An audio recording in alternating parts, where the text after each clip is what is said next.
The love story of Dwayne Anthony Barrett and Rochelle Annette Walker was born. They met in high school, two teenagers from working-class families trying to navigate the chaos of adolescence in a town that was equal parts postcard perfect and unforgiving. Dwayne was tall, broad-shouldered, a little rough around the edges. He wasn't the best student, but he could fix anything with his hands. Rochelle, on the other hand, was quiet, observant, and razor-sharp. She always had a stethoscope in her daydreams and a fire in her ambition. Where Dwayne was bold, Rochelle was graceful. Where he was impulsive, she was deliberate. Their romance began with shy glances in a chemistry lab and evolved into long evening walks down Gloucester Avenue. By the time they were in their early 20s, they were inseparable. But not without their cracks. Dwayne's temper, though rare, was explosive. Friends would later recall incidents where he'd lose control over minor arguments. Once shattering a beer bottle against a wall during a dispute at a bar. Another time punching a dent into his car door after a fight. Still, he never laid a hand on Rochelle, not then. He always came back with apologies, promises, and tears. And Rochelle, the ever-forgiving heart, always chose to believe him. They moved in together in 2021. Rochelle had just completed her nursing degree and landed a job at Cornwall Regional Hospital. Dwayne was working with a local construction firm, rapidly rising through the ranks due to his work ethic and knack for managing tough crews. Life seemed to be falling into place. In February 2024, Dwayne proposed to Rochelle during a weekend getaway in Negril. It was simple. A dinner on the beach, candles in the sand, and a ring tucked inside a conch shell. Rochelle said yes. Her smile that night, captured in a picture Dwayne later posted to Instagram, would become one of the last images circulated by media months later after everything unraveled. Their wedding was held 6 months later, a beachfront ceremony with about 75 guests. Rochelle wore a sleek, ivory dress with a subtle lace train. Dwayne wore a white suit with a champagne tie. The photographs told a story of love, laughter, and new beginnings. They danced under a canopy of string lights. Dwayne kissed her shoulder while they cut the cake. Rochelle's father gave a teary speech. There wasn't a single cloud in the sky. When it came time to choose a honeymoon destination, Rochelle wanted something memorable, different. While most of their friends flew to the US or took cruises, Rochelle picked Cuba, a place she had read about in nursing school for its revolutionary medical history, vibrant culture, and old-world charm. Dwayne wasn't excited at first. He would have preferred Cancun or even back to Negril. But Rochelle was insistent, saying, "Let's do something we'll never forget." In hindsight, those words would haunt every member of her family. They booked a 10-day honeymoon trip to Havana, scheduled for the last week of August. The tickets were purchased through a Jamaican travel agency that specialized in Caribbean getaways. Rochelle took care of most of the planning, airport transfers, hotel reservations, even a city tour package. She wanted the trip to be perfect. A week before departure, Rochelle posted on Facebook, "Married the man of my dreams. Now off to dance in the streets of Havana. Red heart, Cuba #WifeLife #honeymoon vibes." The comment section lit up with congratulations, heart emojis, and playful jealousy. No one, not her friends, not her family, and not even Rochelle herself, could have imagined that 10 days later, she would be coming home in a coffin. To those on the outside, they were a young, beautiful couple headed for paradise. But paradise has shadows. And behind the smiling selfies and travel hashtags, something dark was beginning to take root. To the untrained eye, Dwayne and Rochelle Barrett were a power couple in the making. But those who knew them best had seen the signs, subtle at first, then unmistakable. Dwayne was known for his charm. He had a deep, commanding voice and an easy confidence that made people listen. At social gatherings, he was the life of the party. But behind closed doors, especially in their shared apartment in Freeport, Rochelle's world was increasingly being shaped by his insecurities. It started small, asking her who she was texting, checking her Instagram DMs when she wasn't looking, calling her multiple times during her nursing shifts, just to hear her voice. Rochelle once laughed it off to her coworker at the hospital, saying, "He's just protective, not jealous." But the jokes faded when protection turned into possession. He didn't like when she wore lipstick to work. "Who you dressing up for? You work in a hospital, not a fashion show," he'd bark. He once deleted all her male contacts from her phone, claiming, "They only pretending to be friends. I know how men think." When she went to a bachelorette party for her friend in Ocho Rios, he showed up unannounced at the hotel lobby the next morning, demanding she come home. Still, Rochelle stayed. Her sister, Maya Walker, remembered one night in particular. It was just 2 months before the wedding. Rochelle had come over to her house after a big fight. She had no bruises, no signs of physical harm, but she was shaken. "He threw my phone across the room," Rochelle had whispered, "and said if I ever lie to him again, he'll make me regret it." Maya tried to talk her out of the marriage. "This isn't normal. He's already isolating you." But Rochelle was adamant. "He just loses his temper sometimes. He always apologizes. He said he's working on it. He even started going to therapy." Dwayne had, in fact, seen a counselor briefly, court-ordered anger management from a bar fight 2 years earlier, but he told Rochelle it was just stress from his job. The truth is, people saw things, but they didn't say enough. At their engagement party, a cousin of Rochelle's noticed a bruise on her wrist. Rochelle claimed she fell. In the bathroom, another friend remembered Rochelle joking, "I can't even follow cute guys on TikTok. Dwayne got eyes everywhere." The night before the wedding, Dwayne reportedly had a minor outburst when Rochelle didn't answer his call during her bridal spa session. One of the bridesmaids, Camille, later admitted, "He wasn't yelling, but you could tell he didn't trust her. It was like he thought someone was going to snatch her away if he blinked." And then there were the apologies. Dwayne always had the right words. He bought flowers. He cooked her favorite food. He quoted Bible verses about forgiveness. He'd send texts like, "You're my world, Rochelle. I get scared of losing you, that's all. No woman ever made me feel like you do." Rochelle, like many women in emotionally abusive relationships, mistook his desperation for depth. She believed his pain meant love. And every time she thought about leaving, she'd remember the good times, the time he showed up at her graduation with roses, or the time he took 2 jobs just to help her finish nursing school. Love made her see potential instead of patterns. And on August 23rd, when they boarded that flight to Havana, Rochelle wasn't thinking about the past. She was thinking about their future. There's a photo, taken at Norman Manley International Airport just before departure, that would later appear in news stories and on Jamaican social media. In it, Rochelle is smiling wide, sunglasses perched on her head, leaning into Dwayne's chest. He's holding the phone, taking the selfie, his other arm wrapped tightly around her waist. Behind them, the bright departure gate. In front of them, 10 days of paradise. But a closer look at the photo tells a darker story. Dwayne's grip around her waist is firm, almost possessive. Rochelle's smile is wide, but her eyes don't match. A slight hesitation, visible only if you're truly looking, rests behind those long lashes. It was the smile of a woman hoping things would finally be different. The honeymoon wasn't just a trip. For Rochelle, it was a fresh start, a reset, a way to reconnect with the man she fell in love with before the fights, before the fear. But for Dwayne, it was something else entirely. In the coming days, those red flags would turn crimson, and paradise would turn to hell. The Cuban sun burned golden over the horizon as Flight BW 456 from Kingston touched down at Jose Marti International Airport in Havana. It was Rochelle's first time outside of Jamaica, and her eyes sparkled as she stepped onto Cuban soil. Dwayne, trailing slightly behind with their luggage, was more reserved. He wasn't as enthusiastic about the trip, but he was determined to enjoy it, for Rochelle's sake, if nothing else. The humidity clung to them as they exited the airport, where a pre-booked black 1950s-style Chevrolet awaited, one of those classic Cuban taxis tourists loved to post on Instagram. Rochelle pulled out her phone immediately. "This is what I'm talking about," she laughed, taking a video clip with a view of the colorful chaos of Havana traffic. The moment, like so many others on that trip, would be saved to her cloud account. One of her final digital footprints.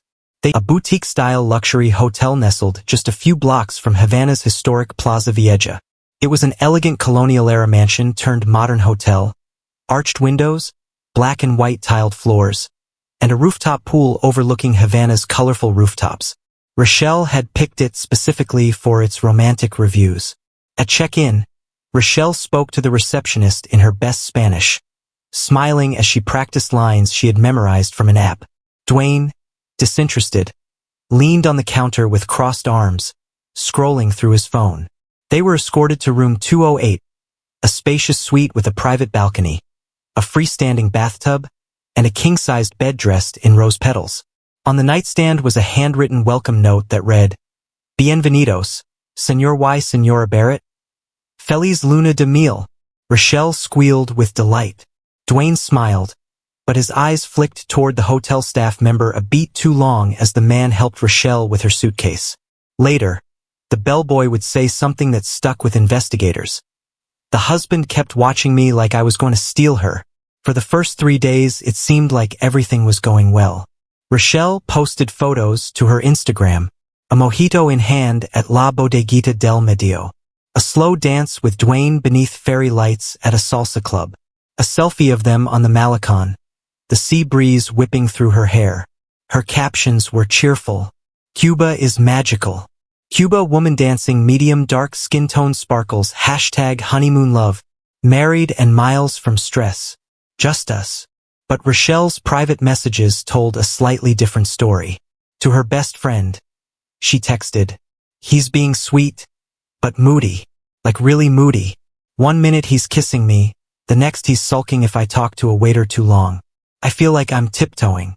Her friend responded with a playful, "Girl, that's just men on vacation," followed by laughing emojis. Rochelle didn't reply. On the 4th evening, they visited Fábrica de Arte Cubano, a trendy gallery bar hybrid known for live music and modern art. Rochelle, dressed in a red off-the-shoulder dress, turned heads as she walked through the crowds. She noticed Dwayne's jaw tightening, his hand on her lower back getting firmer as men looked in their direction. That night, a mild confrontation turned ugly over dinner. "You like the attention, don't you?" he asked in a low tone as they sat down at a corner table. "Wearing that dress like you're on the market." Rochelle was stunned. "Excuse me? You think I didn't see how you smiled at that bartender?"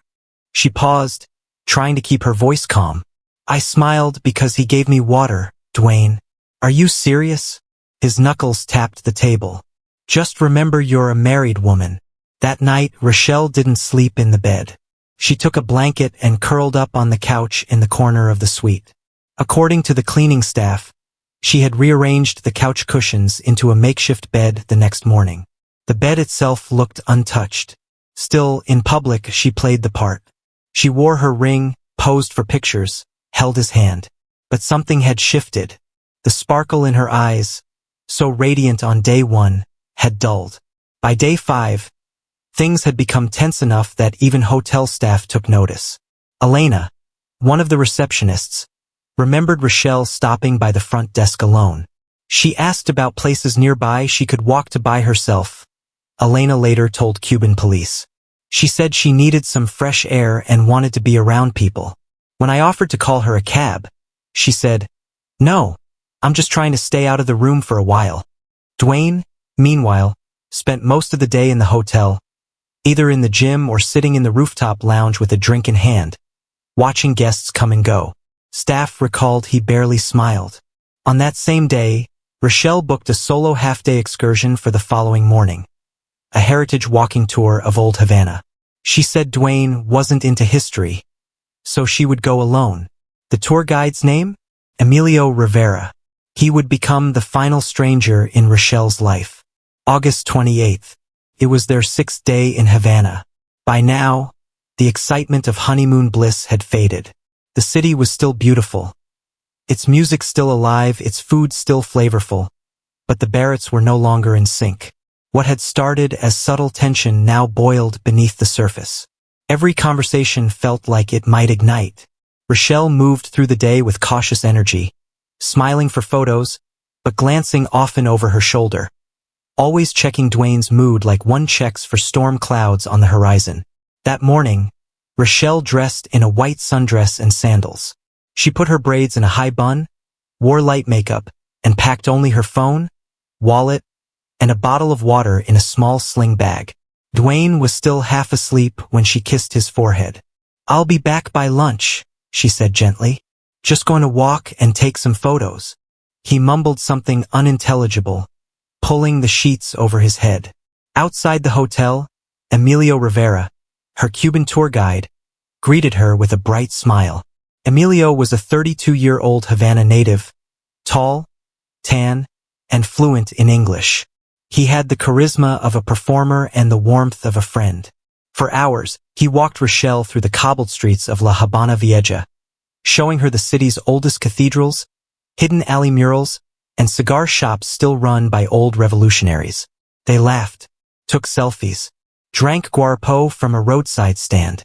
Rochelle told him about Jamaica, her wedding, and how she had always dreamed of seeing Havana in person.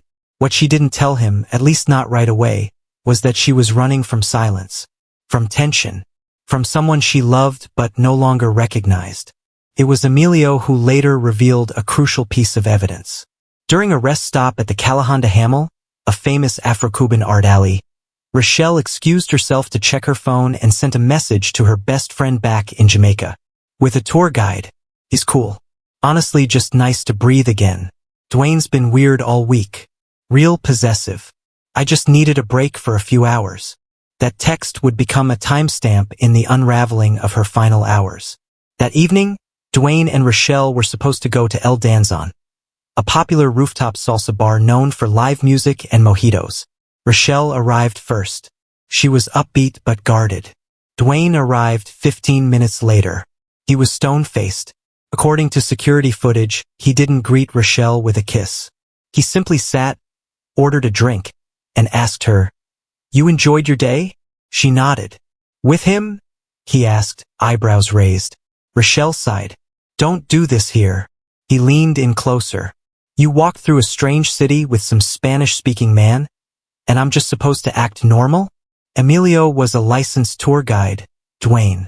"You knew I booked the tour yesterday. Didn't know you'd come back smelling like his cologne." Rochelle froze. "What?"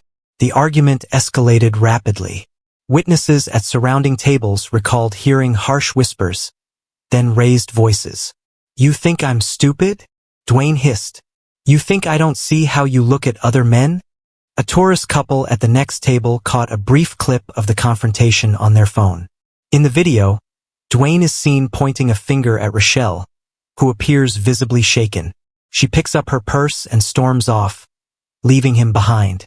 The video later went viral under the headline, "Jamaican honeymoon turns hostile in Havana. Tourist couple's fight goes public." Rochelle returned to room 208 alone that night. She took a long shower, ordered a glass of wine from room service.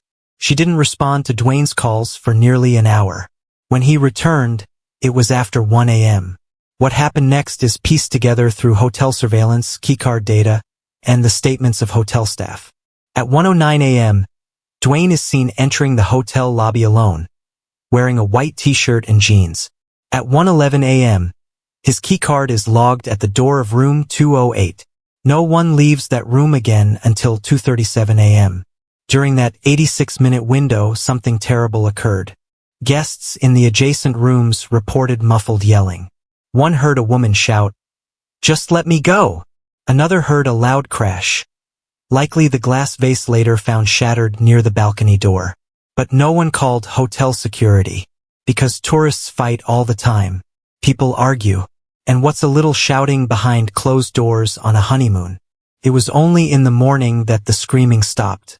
His name was Emilio Rivera, a Havana-born, street-smart local who'd made a modest living as a freelance tour guide and translator.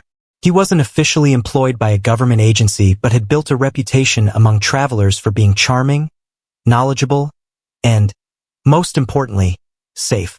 His TripAdvisor reviews were glowing. Tourists described him as warm, fun, and incredibly respectful. Until now, he'd never been connected to anything remotely criminal. Emilio met Rochelle Barrett on August 28, 2024, at 8:15 a.m. She stood under a tree wearing a white sundress, sunglasses, and a brown crossbody bag. She looked out of place and yet completely comfortable, like someone craving adventure but quietly hoping for peace. Emilio later told police, "She smiled when I walked up and said, 'Thank you for not canceling.' I joked, 'How could I cancel on a smile like that?' She laughed, but it didn't quite reach her eyes." According to Emilio's testimony, Rochelle was friendly but cautious. She answered questions politely, asked about Havana's history, took photos of murals and street musicians. But during coffee at Cafe O'Reilly, she opened up. "She told me it was her honeymoon," Emilio said in his official statement, "that her husband stayed back at the hotel. She said he didn't want to come, that he was in a bad mood." At first, Emilio didn't press her. He was a guide, not a therapist. But by the time they reached Plaza Vieja, Rochelle seemed more open. She confided in him softly, "I love him, but sometimes I feel like I'm not breathing anymore. Like, I can't even smile at someone without getting punished for it later." Emilio didn't touch her, didn't flirt. He offered sympathy, a listening ear, and a bit of humor. "Cuban men are jealous too," he joked. "But they don't marry the women they don't trust." Rochelle smiled at that. It would be one of the last genuine smiles of her life. Later investigations would reveal that Rochelle messaged Emilio that same evening, hours before her death. The message was short but telling. 8:42 p.m. "Hey, thanks for today. You have no idea how much I needed that air. Hope your offer still stands if I need to talk." 8:46 p.m. Emilio responded, "Always. Just say where." It was innocent. At least that's what it looked like. But to Dwayne, who had gone through Rochelle's phone when she was in the bathroom that night, it was betrayal. Proof. In his mind, the tour wasn't a tour. It was a date. The message wasn't a thank you. It was a setup.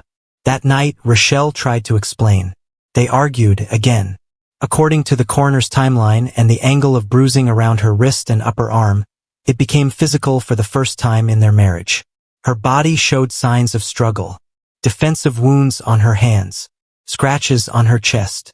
She had fought back, but she lost. Later forensic analysis found tiny splinters of mirror glass embedded in Rochelle's scalp, suggesting her head was slammed backward into the bathroom mirror, shattering it. She wasn't killed instantly. That detail would later haunt detectives. Instead, her cause of death was manual strangulation, followed by drowning in the hotel bathtub.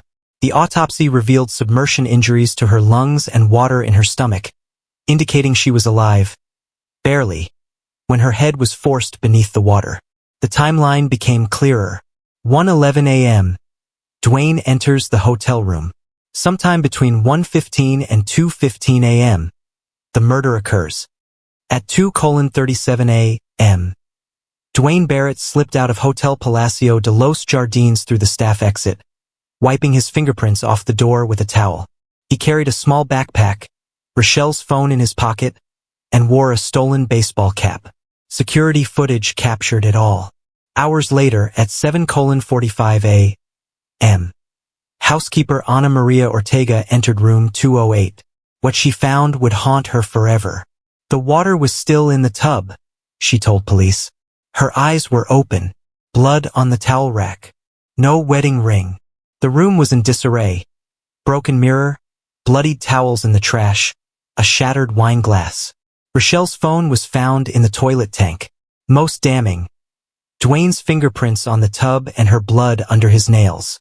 Earlier that night, Rochelle had texted her sister at 1:08 a.m. "He just came in. I'll talk to you in the morning." She never did. Guests reported a loud argument in English. One recalled Rochelle yelling, "I'm not afraid of you," before a crash. Autopsy revealed she had been struck, strangled, and drowned. She fought back. Dwayne had scratches on his neck and arms. By the time authorities arrived, Dwayne was long gone. August 28, 2024. Under a rare blood moon, what should have been a honeymoon turned into a homicide. Dwayne tried to stage a robbery. He took Rochelle's ring, phone, and passport. He changed clothes, wiped surfaces, and unplugged the room phone. By morning, the room was a crime scene. Rochelle was dead, and Dwayne had vanished into Havana. A manhunt began. 2 days later, Dwayne was found hiding in a shed near Matanzas. He had Rochelle's ring, phone, and a note. Asterisk. She betrayed me. I lost control. Asterisk. He was arrested, charged, and later convicted of second-degree murder. The court rejected his claim that Rochelle slipped during a fight. Evidence proved otherwise. He was sentenced to 25 years in a Cuban prison, no parole. Rochelle's body was returned to Jamaica. Her white casket was placed beside her wedding photo in the same church where she had said, "I do," just weeks earlier. Her sister, Maya, said through tears, "She left as a bride and came back in a box."